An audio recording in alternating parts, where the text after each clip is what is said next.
Вин Дизель – талантты киноактер, продюсер, режиссер әрі сценарист. Өзінің актерлық шеберлігімен сымбатты дене бітімі арқылы талай қыздардың жүрегін жаулаған киношұлдыз туралы қызықты ақпаратты көпшіліктің сұранысы бойынша жарыққа шығарғалы отырмыз. Бұл Хамид Official YouTube арнасы достар, бізбен бірге болыңыздар. Вин Дизель, шын есімі Марк Синклер Винсент. 1967 жылы 18 шілде күні Калифорния штатының Аламеда округінде өмірге келген. Оның Пол Винсент есімді егіз сыңары бар, алайда екеуі бір-біріне мүлдем ұқсамайды. Анасы астролог әрі психиатр болып жұмыс істейді және балаларын 3 жасқа дейін жалғыз өзі тәрбиелеп өсіреді. Олар әкелерін мүлдем көрмеген және кім екенін де білмеген. 1970 жылы анасы театрда жұмыс жасайтын Ирвин Винсент есімді жігітке тұрмысқа шығады. Осы сәттен бастап Марктың өгей әкесімен қатар Тим және Саманта есімді өгей ағасы мен қарындасы болды. Өгей әкесі театр менеджері және актерлық мұғалім болғаннан соң балаларды үнемі театр қойылымдарына және кинофильмдердің премьераларына алып баратын. Марктың актерлыққа деген қызығушылығы сол сәтте пайда бола бастайды. Ол алғаш рет сахнаға 7 жасында кездейсоқ жағдаймен шығады. Марк ағасы Пол және басқа балалармен бірге театрдың есігін бұзып кіріп, бұзақылық жасағысы келеді. Сол сәтте сахнада репетиция өткізіп жатқан режиссер балақайларды көріп полиция шақырудың орнына актер ретінде өздерін сынап көруге мүмкіндік береді. Балақайлардың ішінен Марк берілген тексті керемет оқып шығып, алғашқы рөлге алынады. Режиссер оған спектакльден рөл береді және $20 қаламақы да төлейді. Осы қойылымдағы рөлі өзіне қатты ұнаған соң Марк актерлық өнерге қатты қызыға бастайды. Театрда сәтті рөлдер ойнағанмен оның өмірі сәтті болмады. Ол өте тұйық болғандықтан қыздармен де сөйлесе алмайтын еді. Сонымен қатар бойы ұзын өте арық болғандықтан достары оны құрт деп атайтын болған. Өзінің арық денесінен ұялған жігіт спортқа бет бұрып, денесін шынықтыра бастайды және 1-2 жылда сымбатты денесін қалыптастырады. Мектепті аяқтаған соң театрда тапқан табысы оған аздық ететінін түсінеді. Осылайша шыныққан денесінің арқасында Манхэттендегі туннель деп аталатын түнгі клубқа жұмысқа кіреді. Сол уақытта өзіне Вин Дизель деген лақап ат қояды және шашын тақырбас қылып жүруді әдетке айналдырады. Түнгі клубта 3 жыл жұмыс жасаған кезінде жағдайын жақсартуға мүмкіндік туады және көшедегі төбелестерге жиі кезігеді. Жұмыспен бірге Хантер колледжінде ағылшын тілі мен классикалық әдебиетті оқи бастайды. Сонымен бойындағы талантты шыңдау мақсатында сценарийлер жаза бастайды.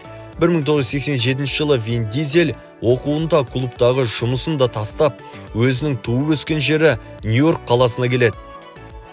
Оның басты мақсаты Лос-Анджелес қаласына барып кино жұлдызға айналу еді. Алайда Голливуд оның актерлық шеберлігін бағаламады. Сол себепті күнкөріс үшін Вин Дизель телемагазинде жұмыс істей бастайды. Ол күніне 18 сағат жұмыс істегендіктен жақсы табыс тапты. Бірақ 1 жылдан соң Нью-Йоркқа қайта оралады. 1990 жылы актер алғаш рет Пробуждение киносында эпизодтық рөлмен дебют жасайды. Сол уақытта оның анасы жазушы Рик Шмидт жазған «Ескі көліктен арзан кино жасау» кітабын сыйға тартады. Анасы бұл кітап арқылы Виннің өзі сценарий жазып кино түсіре алатынын меңзейді. Вин бұл кітаптан шабыт алады және 1994 жылы өзі сценарийін жазып, жан-жақты деп аталатын қысқаметражды фильмін жарыққа шығарады. 20 минуттық фильмге актер $3000 қаражат жұмсайды және музыкасын да өзі жасайды. Қысқаметражды фильм Канн кинофестивалінде көрсетіліп, көрерменнің қошеметіне ие болады. Осы сәттіліктің арқасында Вин Дизель Лос-Анджелеске оралады. Баяғыша телемагазинде сатушы болып жұмыс істеп ақша жинай бастайды. 8 айдан соң өзі продюсерлік еткен әрі өзі басты рөлде ойнаған Бродяги киносын түсіреді. Осы киноның арқасында актерді танымал режиссер Стивен Спилберг байқап қалып, жеке Раянды құтқару деп аталатын әскери драмасына шақырады. Жас актер үшін бұл үлкен киноға деген алғашқы мүмкіндік еді. Бұл ұсыныстан Вин Дизель қатты қуанады. Осылайша түсірілім алаңында актер Том Хэнкс және Мэтт Деймон секілді танымал актерлармен бірге рөл сомдайды. Тәжірибелі режиссердің туындысы сәтті шығып, Оскар марапатында 5 бірдей марапатқа ие болады және $500 миллион табыс табады. актер Вин Дизель алғашқы киносынан $100 000 қаламақы алады.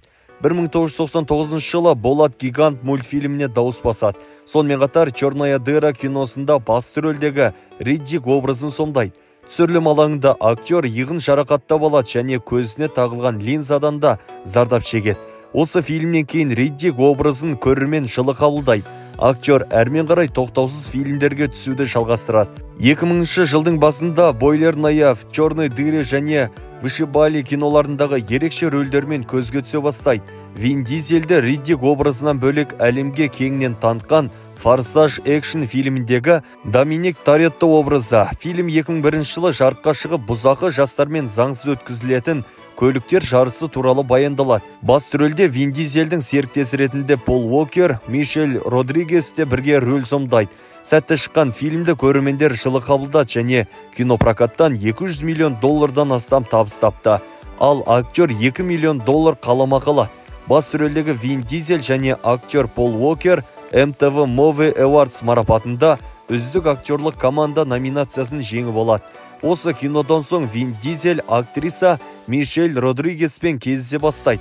Алайда 2 айдан соң екеуі дос боп қалуға шешім қабылдайды. Актер «Форсаждың» екінші бөліміне түсуге талаптар қойды. Дегенмен продюсерлермен келісе алмағандықтан фильмге түсуден бас тартады.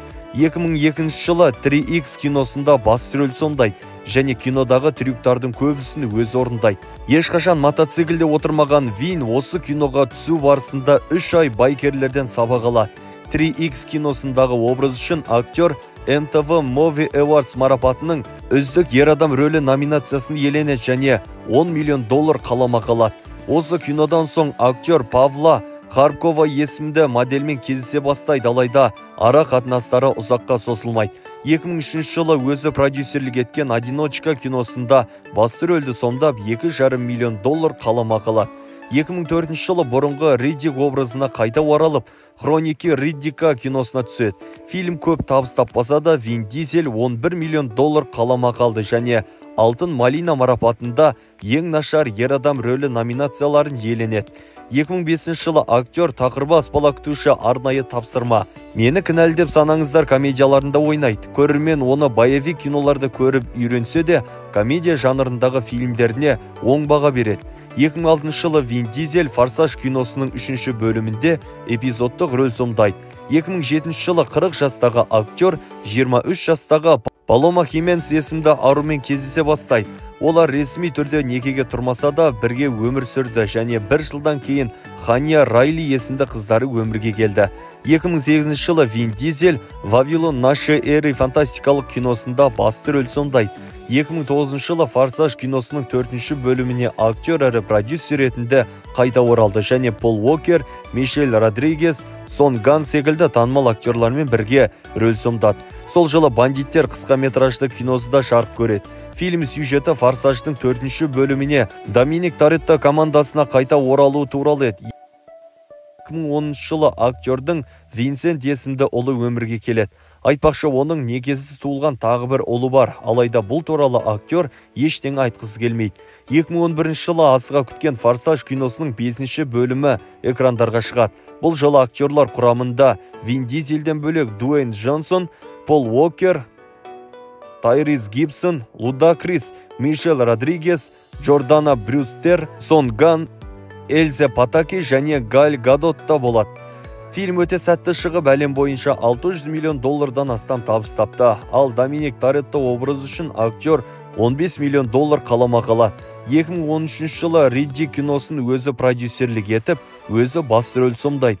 Продюсер ретінде фильмді қаржыландыру үшін Вин Дизель үйін кепілге қойып, несие алған. Сол жылы актер дауыс басқан Риддик киносының анимациялық сюжеті «Риддик удар в спину» атаумен жарық көреді.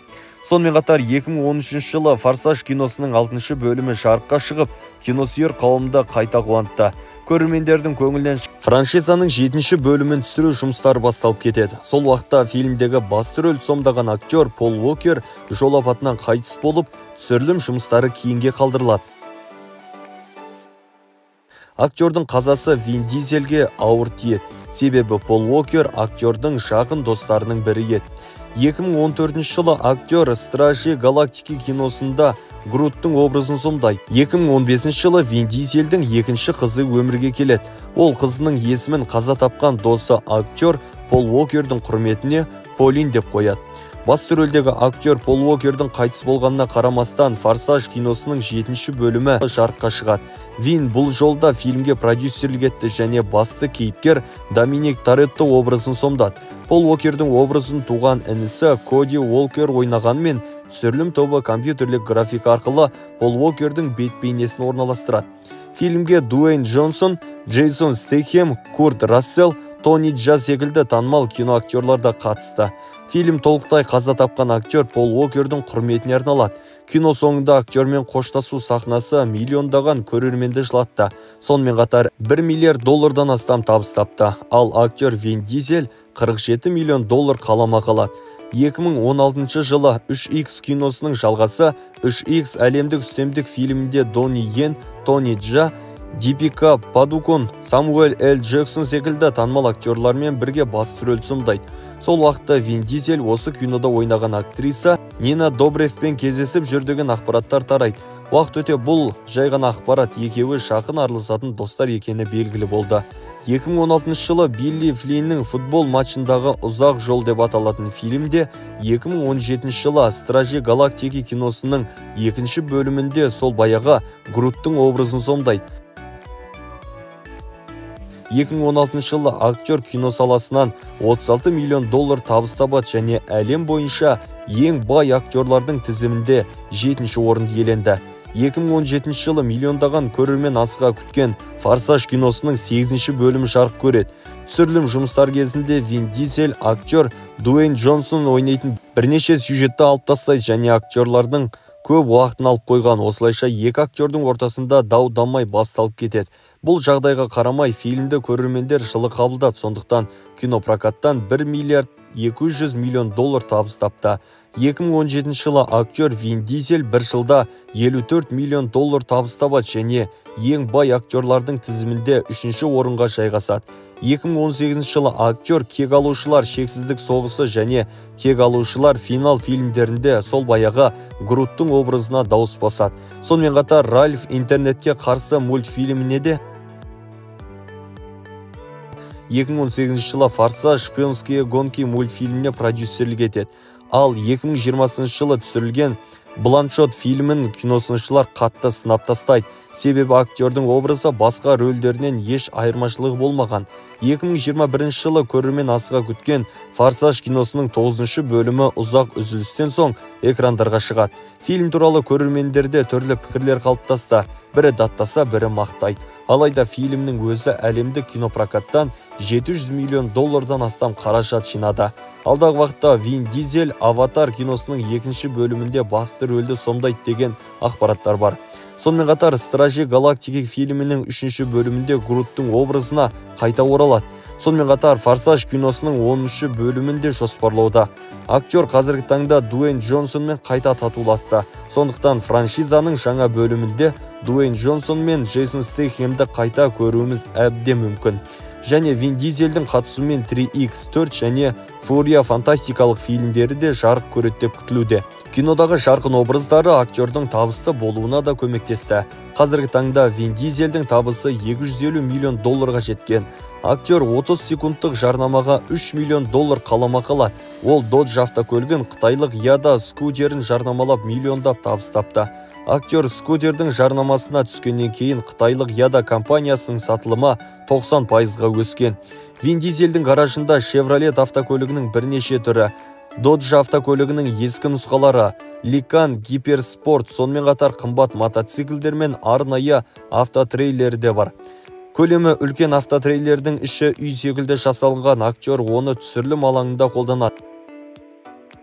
Актердің Лос-Анджелес қаласында қымбат особнякі, Атланта штатында $3 миллион алған зәулім үйі бар. Үйдің ішінде 7 жататын бөлме, 9 жуынатын бөлме, кинотеатр, жаттығу залы және ауласында арнайы бассейн де бар. Вин Дизель Доминикан республикасына жиі баруды ұнатады. Тіпті Форсаж киносының бірнеше эпизодын осы елде түсірген. Сондықтан болар Доминикан еліндегі демалыс саяжайында тағы бір үй алған. демалыс уақытында саяжай маңындағы үйіне келіп демалады. Американдық актер Вин Дизель кино мансабында бірнеше рет үздік ер адам рөлі, үздік кассалық киноактер, ең бай актер секілді көптеген марапаттарға ие болған. Алдағы уақытта актердің қатысуымен жаңа фильмдерді тамашалайтын боламыз. Достар, бұл Хамит Official YouTube арнасы. Қызықты ақпараттарымызға баға беріп, қолдау көрсеткіңіз келсе, лайк басуыңызға болады. Ал өз пікірлеріңізді білдіргілеріңіз келсе, төмендегі комментарий бөліміне жаза кетіңіз. Айтпақшы, төменде Telegram каналымыздың сілтемесін қалдырдым. Тіркелуді ұмытпаңыздар. Келесте қай өнер жұлдызы туралы ақпарат күтесіз, оны да жаза кетіңіз. Қазақша ақпараттарымыз тек сіздер үшін. Ақпаратты дайындаған Хамит, мәтінді оқыған Берік Сабыр. Келесі кездескенше аман сау болыңыздар.